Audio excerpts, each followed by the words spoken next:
Y'all, I know it's been a while since I've done any videos, been really busy. Hopefully there's not too bad of an echo in here. Um, just wanted to kind of get everybody up to speed on what's going on. Um, got the Uncle Bill project, that 351 engine. I actually got the piston right here. I'm going to show it to you here in just a second. Um, I was in Vegas, so I did a bunch of Vegas videos. I know you guys, some of you probably saw that. But yeah, I'm getting ready to crack down. I actually got a hold of Uncle Bill and I found the part number for the piston rings on this piston. I actually got him ordering them, so I want to finish blowing that thing apart. I'll video the rest of that, and then we're going to clean it up, start putting it back together, hopefully get it back to him, when the weather breaks. It's starting to get warm around here already, but it is Ohio. It can take a turn wherever it wants to.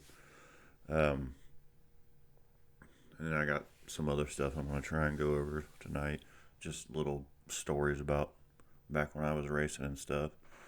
But anyway, here's this piston and rod. It's a real nice piece. It's a SRP, which is like JE's, cheaper line, I guess. I don't know, but really nice piece. Actually, it's a flat top. But when I took it out of the engine, let's see if I can get that turned around. See where that piston ring got pinched and it's been rubbing. Probably see it right. Let's see, get it in the light. But anyway, that's no bueno. So we got a new set of rings coming. It did scratch the piston a little bit over here. I think I can probably clean that up with an emery cloth or something. Just knock the rough edges off of it and we should be good with that. So I'll be putting that together. That'll be fun. I haven't really got to do a whole lot of that in quite some time. But yeah, man, we got a lot going on. I want to get that going. Hunter's still working on that old truck. He's done a bunch of work to it. I need to video it. I don't know if he's been videoing any of it or not. Oops, that was that rod falling over. Got the background set up down here. I'm still down in the basement. I can't even get in the garage right now. It's a hot mess with that truck out there. But a couple things I wanted to go over from back when I was racing. I worked in a muffler shop for most of the time that I was racing, so I fooled around with building a lot of exhaust systems. I always had mufflers on the car because I was a muffler man back then. And it's funny, I built when they came out with those X pipes. I don't remember who came out with them first, but I couldn't afford one, so I made my own. Just took two bends and cut the middle out and then welded them together, so they formed an X like that. And I remember I put it on the car and it sounded really weird because it cancels out one cylinder, well, actually two cylinders, so it sounded like it had a six cylinder and it was really strange. It had a real high pitch. And like sitting there revving it, it seemed like it, the RPMs came up a lot faster, which I was like, oh, well, it's, probably doing some good scavenging effect on the, from the headers and the exhaust. And of course, I had mufflers on. I think I had Flowmasters on it back then, or maybe some bullet mufflers. I stuck with those bullet mufflers for a long time when we switched over to Walker exhaust and the Dynamax stuff. I liked them because they were easy, they were cheap, straight through. I actually have a couple on my truck right now. Excuse me, for resonators. But anyway, I remember I went out to the drag strip and it was a hot day and the car was like 3/10 slow. I'm like, what in the world is going on with this thing?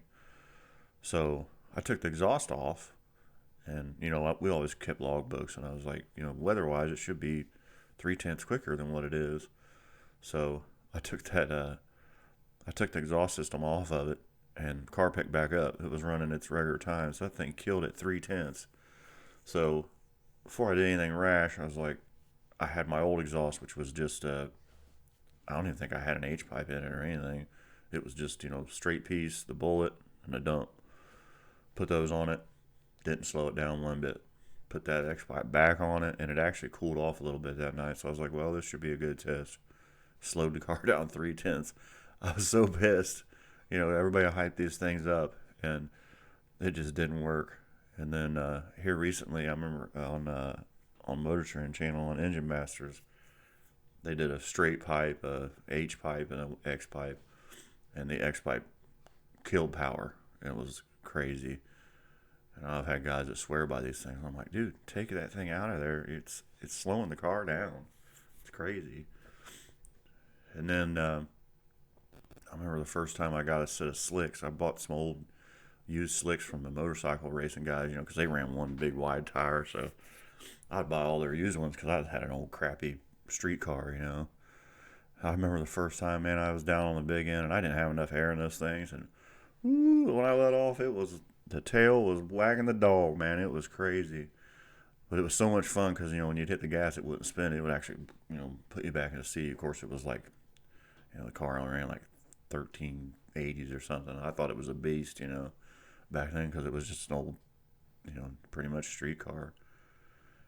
And then the really big thing that I ever did that really picked the car up was I bought a stall converter for it, a high stall converter.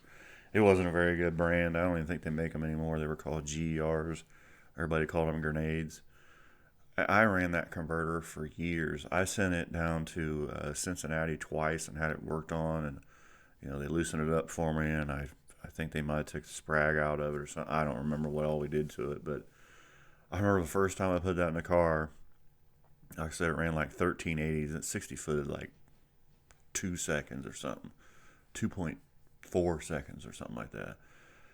So man, I do my burnout and I get up there, and I think it was back then it was about a 3600, which the engine would only go to about $5,000 for it to start floating the valves in it. It was an old wore out 302 I ran in my Mustang, and man, I remember staging that thing and foot braked it. So I brought it up a little bit, probably about, I don't know, $2,000 maybe. It was holding. I was like, oh, this is cool. And then, man, I hit it and it was like, whoa. It was 60 foot picked up like half a second. It was like in the 170 range, and the ET picked up a whole second. It was like, damn. So that was probably, bang for your buck. If you're going to build a drag car or a street car or whatever, get yourself a good torque converter. The best thing to do is to call one of the manufacturers and tell them what you have, what camshaft you have, what gear the car has, estimated how much the car weighs, what kind of power you're making. They'll ask you a bunch of questions, and they can usually get it really close. And those torque converters make a big difference when the big old, honking stall converters. I think I actually still have that torque converter out in the garage up in the attic, so you might actually get to see that one of these days if I ever put anything together. And then I remember the first time I went from exhaust manifolds to headers, which headers on my car were a nightmare anyway because there was not a lot of engine room, bay room for that thing. And I remember putting the headers on it and, building a new exhaust for it. And man, it RPM'd so much better. I mean, I was, like I said, floating the valves way faster than I did before. But when you can't afford a lot of stuff, you got to run it. So I ran it with manifolds and just pipes down into 2 little glass packs or something. I don't even remember, but I mean, it was good. Worked fine. It was just an old beater car, and I didn't have a whole lot of money, and I wanted to go bracket racing, so I ran it in a street bracket for a long time, and I had a heck of a time. It was fun stuff to do. I met a lot of good people, made a lot of good connections. But yeah, it was cool. But yeah, that's just kind of some of the stuff I wanted to go over. And then, later on, I built a good engine. I built like a 30 over flat top engine and had a little tiny cam in it. But I actually had the machine shop build me a good engine where I could actually rev it. And I got that 302 to run like down in the like 1180s, which everybody was really impressed with it because, most of the guys that were running quicker than 12 seconds back then, they had 351 windsors and stuff, and I couldn't afford it. I had an engine, but the headers back then were super expensive to put in those. It was an old 1980, Mustang, Fox body type Mustang. So I couldn't really ever afford it for a long time. And then I decided I was going to put nitrous on that engine, and that was a blast too. I got it to run like 1060s, I think, with that engine, and I was literally going through the traps on the rev limiter, like 7,000 RPM, which that engine was not made to go 7,000 RPMs. So finally tore it up, and I built me a 351 Windsor. I actually built a set of headers for it because I couldn't afford them. I made them out of muffler tubing, bends, cuts, some of the old parts off the 302 headers. I made my own motor mounts.